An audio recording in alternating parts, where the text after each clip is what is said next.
وہی حالات ہیں فقیروں کے، دن پھرے ہیں تو بس وزیروں کے، کتنے بلاول ہیں دیس میں مخروص، پاؤں ننگے ہیں بے نظیروں کے۔ ناظرین، آج پروگرام کا آغاز کرتے ہوئے حبیب جالب صاحب کی بہت یاد آئی، انہی چند اشعار کی وجہ سے۔ ان سیشن میں آپ کا میزبان ہوں اجمل جامی اور آپ کو خوش آمدید کہتا ہوں۔ آج آپ کو پروگرام کا آغاز کرتے ہوئے یہ بتانا چاہوں گا، کہیں پڑھ رکھا تھا کہ حضرت اقبال سے کسی صاحب نے یہ پوچھا کہ آپ محمد علی جناح کو کیوں پسند کرتے ہیں؟ وہ خاصے ویسٹرن ہیں، ان کا جو بود و باش ہے، انداز زندگی ہے، وہ ہم سے نہیں ملتا، تو آپ انہیں کیوں پسند کرتے ہیں؟ حضرت اقبال نے جواب دیا کہ دو وجوہات ہیں۔ ایک تو یہ کہ نہ وہ ان کو خریدا جا سکتا ہے، نہ وہ بکتے ہیں، اور نہ وہ کرپٹ ہیں، اسی لیے میں انہیں بہت پسند کرتا ہوں، اور وہی اس کشتی کو لے کے چلیں گے اور اسے سہارا دیں گے۔ اور پھر وہی ہوا جو حضرت اقبال نے دیکھا اور جو انہوں نے محمد علی جناح کے بارے میں پریڈکشن کی۔ 27 سال میری عمر ہے، اس کا ذکر کرنا غالباً معیوب بھی ہو سکتا ہے۔ کیوں کر رہا ہوں؟ جب میں نے آنکھ کھولی، جب میرے کانوں نے کسی آواز کو سننا اور اسے پہچاننا شروع کیا اپنے بڑوں کی، تو آوازیں کیا تھیں؟ پاکستان کے حالات ٹھیک نہیں، نازک ہیں۔ جب عمر کچھ بڑھی اور خود سے پڑھنا اور دیکھنا شروع کیا اور کسی چیز کو محسوس کرنا شروع کیا، کسی بات کو، تو تب بھی یہی پڑھا کہ پاکستان تاریخ کے نازک ترین وقت سے گزر رہا ہے۔ اور آج جب کہ میں کچھ بولنے کے قابل ہوں اور آپ سے مخاطب ہو سکتا ہوں، افسوس سے کہنا پڑ رہا ہے کہ حالات نہیں بدلے۔ جو بچپن میں سنا اور جو پھر آنکھوں سے پڑھا اور دیکھا، اس کے بعد آج جب بولنے کی توفیق پیدا ہوئی تو آج بھی میں یہی کہنے پہ مجبور ہوں۔ ایسا کیوں ہے؟ یہی ہمارا آج کا موضوع ہے، اور اس کی وجوہات میں سب سے اہم سوال یہ ابھرتا ہے کہ کیا یہ بات درست نہیں ہے کہ ہمارے ہاں قیادت کا شدید ترین فقدان ہے؟ گو کہ آج راجہ پرویز اشرف صاحب جو ہیں پاکستان پیپلز پارٹی کے امیدوار، وہ منتخب ہو چکے ہیں، 25ویں وزیر اعظم ہیں اسلامی جمہوریہ پاکستان کے۔ کچھ دیر پہلے ان کا انتخاب عمل میں آیا، 211 ووٹ انہوں نے حاصل کیے۔ سردار مہتاب خان عباسی جو ان کے مد مقابل تھے، انہوں نے 89 ووٹ حاصل کیے ہیں۔ آج اس اجلاس میں مولانا فضل الرحمان صاحب جو ہیں، انہوں نے شروع ہوتے اجلاس کہا کہ وہ غیر جانبدار رہنا ہی پسند کریں گے۔ آپ یہ دیکھیے کہ جب پاکستان بنا، قائد اعظم محمد علی جناح سے آنورڈ، خواجہ ناظم الدین اور پھر لیاقت علی خان صاحب، ان سے ہوتے ہوئے ہم آتے ہیں سکندر مرزا، ایوب خان، یحییٰ خان، ذوالفقار بھٹو، جنرل ضیاء الحق، محترمہ کے ادوار، میاں نواز شریف کے ادوار، جنرل پرویز مشرف، صدر آصف علی زرداری، وزیر اعظم سابقہ گیلانی صاحب، اور آج راجہ پرویز اشرف۔ تو ذرا ترتیب سے، ذرا سیکوینس سے اگر ہم دیکھیں، نظر کیا آتا ہے؟ کہاں محمد علی جناح، کہاں لیاقت علی خان، کہاں ذوالفقار علی بھٹو، اور پھر ہم دیکھتے ہیں ان کے مد مقابل جو مسائل کا انبار تھا، کس طریقے سے اس قیادت نے ان کو ڈیل کیا، نہ صرف اندرونی سطح پر بلکہ خارجی محاذوں پر بھی۔ اور اس کے بعد ہم جو ڈکلائن دیکھتے ہیں، ڈکلائن آتا ہے لیڈرشپ کا، قیادت کا، ان کے فیصلوں کا، ان کی پالیسی میکنگ کا، عوام کے لیے کام کرنے کا، ملک کے لیے کام کرنے کا۔ اور دوسری جانب جو چیز انکریز ہوئی، جس میں بہت زیادہ تیزی سے ہمیں چیز بڑھتی ہوئی دکھائی دی، وہ مسائل کے انبار ہیں۔ کہ مسائل کے انبار نے ہمالیہ کی شکل اختیار کر لی، اور جو لیڈرشپ کا معیار ہے وہ کسی سمندر میں جا کر غرق ہوتا ہوا ہمیں دکھائی دیتا ہے۔ افسوس سے ساتھ کہنا پڑا ہے، حقیقت یہی ہے، اس سے ہم آنکھ نہیں چرا سکتے۔ یہ وہ باتیں جو بچپن سے میں سن رہا ہوں اور آج کہنے کے قابل ہوں، آپ اس سے میری بات سے اتفاق ضرور کریں گے، دل سے ضرور کریں گے۔ تو یہ اہم موضوع ہے جس پر ہم بات کریں گے۔ گو کہ 25واں وزیر اعظم جو ہے منتخب ہو چکا، لیکن 25ویں وزیر اعظم کے انتخاب میں جو سارا سیاسی منظرنامہ ہم نے دیکھا، جو مسائل دیکھے، جو سیاسی چالیں دیکھی، عوامی مسائل کہاں پڑے ہیں، یہ سب کچھ اپنی جگہ، لیکن اب دیکھیے کہ قیادت کا فقدان کس قدر شدت سے ایگزسٹ کرتا ہے وطن عزیز میں، اسلامی جمہوریہ پاکستان میں۔ کیوں ہے؟ بات کریں گے۔ ہمارے ساتھ مہمان موجود ہیں، جناب ڈاکٹر حسن عسکری رضوی صاحب، پولیٹیکل سائنٹسٹ ہیں، اسلام آباد سے ہمیں جوائن کر رہے ہیں جناب عرفان صدیقی صاحب، قلم کی کاٹ ان کی آپ جانتے ہیں، لکھتے ہیں، مسائل پر نظر رکھتے ہیں، اور پاکستان تحریک انصاف کے رہنما جناب شاہ محمود قریشی صاحب ہمیں جوائن کریں گے۔ ان کے علاوہ بھی دیگر مہمان ہمیں اس پروگرام میں جوائن کریں گے، اس اہم معاملے پر تفصیلی گفتگو ہم کریں گے، لیکن ایک بریک کے بعد میرے ساتھ ناظرین رہیے۔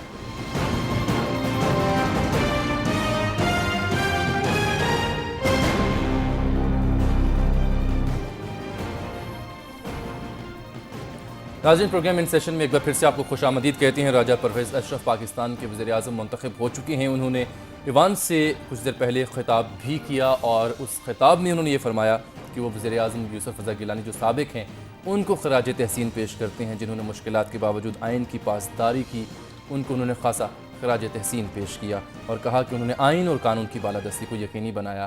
لگتا یہ ہے کہ وہ بھی انہیں کے نقش قدم پر چلیں گے، اور پھر یہ فرمایا کہ تصادم کی سیاست ہم نہیں چاہتے اور اپوزیشن کو دعوت دیتے ہیں مذاکرات کی۔ بلوچستان کا بھی ذکر کیا، انتہا پسندوں کا بھی ذکر کیا کہ وہ بھی ہتھیار پھینکیں اور قومی دھارے میں شامل ہو جائیں۔ فارن پالیسی کا بھی کچھ ذکر کیا کہ ہمسایوں سے بہتر تعلقات چاہتے ہیں، لیکن ساتھ میں انہوں نے خاص بات یہ کی کہ توانائی کا بحران بھی ملک کو درپیش ہے، اور توانائی کا بحران کی جب انہوں نے ذکر کیا تو ہمیں یاد آئی ان کی کچھ وہ سٹیٹمنٹس جو کہ ان کے وزیر اعظم بننے سے پہلے تب کی ہیں جب وہ وزیر تھے پانی اور بجلی کے۔ ذرا ملاحظہ کیجئے تب انہوں نے کیا فرمایا تھا۔